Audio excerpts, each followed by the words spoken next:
حضرت اسامہ حضور سے بے تکلف تھے اور جو ضرورتیں تھی حضور سے آ کے کہہ لیتے تھے، ظاہر ہے پوتوں کی جگہ پہ تھے، کوئی بھی کام ہوتا بلا تکلف حضور کی خدمت میں حاضر ہو جاتے۔ حضرت اسامہ بن زید کہتے ہیں ایک دن رات کا ایک حصہ بیت چکا تھا اور مجھے حضور سے کوئی کام، کوئی حاجت حضور سے جڑی تھی اور اس کی تکمیل چاہ رہا تھا، تو میں رات کے وقت ہی آ گیا۔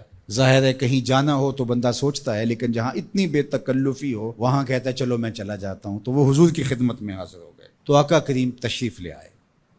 اللہ اکبر! حضور علیہ السلام نے ایسے ہی چادر لپیٹی تھی اور حضور کے اطراف میں ابھار تھے، لیکن مجھے نہیں پتا تھا کہ اندر کیا ہے، تو میں نے حضور سے حاجت کہی، حضور نے میری حاجت پوری کر دی۔ فلما فرغت من حاجتی، جب میں اپنی حاجت سے فارغ ہو گیا، جو میرا کام تھا وہ ہو گیا، تو پھر میں نے یہ سوال کر ہی لیا، قلت ما ھذا الذی انت مشتمل علیہ، میں نے کہا حضور یہ کیا ہے جس کے اوپر آپ نے چادر ڈال کر ڈھانپا ہوا ہے؟ فکشفہ، تو حضور نے کچھ بتانے کی بجائے چادر ہی کھول دی۔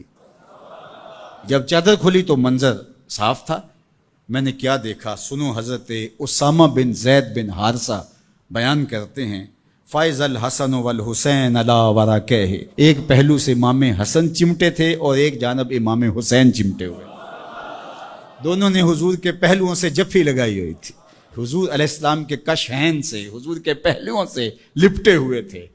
اللہ اکبر! ظالموں، تم نے تیر حضور کے پہلوؤں پہ مارا ہے، حضور کے پہلوؤں سے یہ شہزادے لپٹے ہوئے ہیں۔ اور پھر آقا کریم نے کیا کہا؟ فقال ھذان ابنایا، فرمایا یہ دونوں میرے بیٹے ہیں، و ابناؤ ابنتی، اور میری بیٹی کے بیٹے ہیں۔ اللہم انی احبہما، اے اللہ میں ان سے پیار کرتا ہوں، فاحبہما، تو ان سے پیار کر، فاحب من یحبہما، اور جو ان دونوں سے پیار کرے مالک اس سے بھی پیار کر۔ اللہ اکبر! حذیفہ بن یمان اپنی ماں کی مغفرت کا سوال لیے حضور کے پاس حاضر ہوئے تھے، اور آقا کریم نے ان کو یہ خبر بھی دی، حذیفہ سنو، یہ فرشتہ میرے سامنے حاضر ہے اور یہ میری فاطمہ اور میرے حسن حسین کے لیے جنتیوں کی سرداری کا مجدہ جاں فضا لے کر آئے ہیں، پیغام لے کر آئے ہیں، بشارت لے کر آئے ہیں۔ یہ خاندان عالی مرتبت خاندان، کبھی حضور ان کو چادر میں سمیٹ لیتے ہیں، کبھی مباہلے کی آیت کا مصداق یہ قرار پاتے ہیں اور فرماتے ہیں اللہم ہؤلاء اہل بیتی، یہ ہیں میرے اہل بیت، اور کبھی آقا کریم علیہ السلام کندھوں پہ سوار کرتے ہیں، کبھی حضور کی پشت پہ سواری ہوتی ہے، اور کبھی حضور بشارتیں دیتے ہیں کہ لوگوں کو بتا دو کہ یہ میرے فرزند، یہ عالی مرتبت شہزادے جنتی جوانوں کے سردار ہیں، اور میری شہزادی جنتی خواتین کی سردار۔